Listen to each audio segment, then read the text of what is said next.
What's up, everybody? Sue Hill with Sun City Runner here to hopefully give you guys some weekly updates uh, as our cross country season has kicked off. We're only one meet in, but we've already seen a lot of great things from not just individuals but overall teams, especially in the varsity division.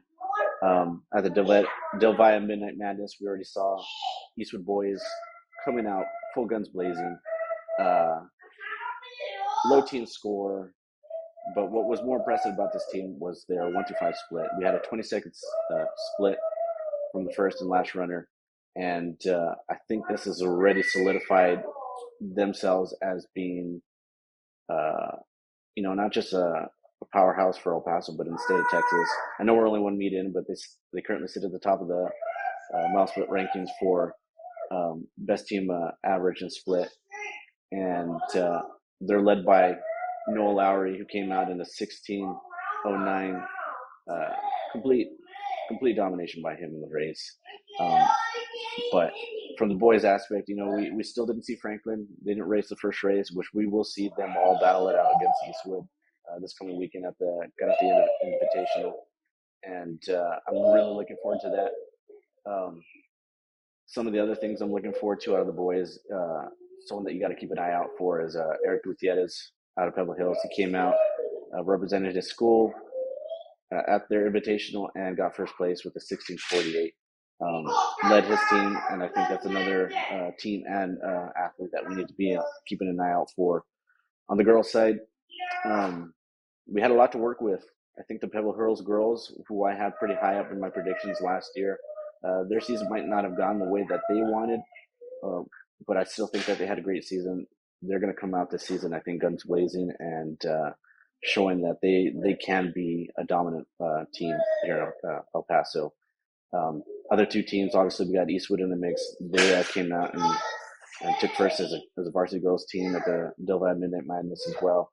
But the other two teams that I think that we really need to keep an eye out, and we're having already a close battle between, is Eastlake and Hanks, where I think that's where we're going to be seeing these four teams. And when we finally throw in Franklin to the mix, which will make things interesting, we will see these teams, really start to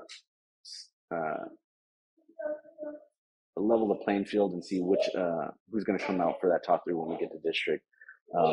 Right now, I think Hanks has the second best average time coming out of this last weekend at around 22:20. I haven't done the math. I think Pebble Hills might be ahead of there slightly, but we're going to see Eastlake, Hanks, and Pebble Hills really battling out for these 2 and 3 spots in El Paso. So some of the girl runners that we want to be looking out for, which surprised me, is straight out of the gate from Eastwood is freshman Kylie Vega. Came out in an incredibly talented group and came out with a 19:23, first race of the season. A lot of potential around this girl, and I think she can really take some of these other varsity girl runners for a good run coming up into the season. Another runner that I'm pretty high on right now that I think is going to give us an incredible season is Ashley McMillan out of Hanks High School.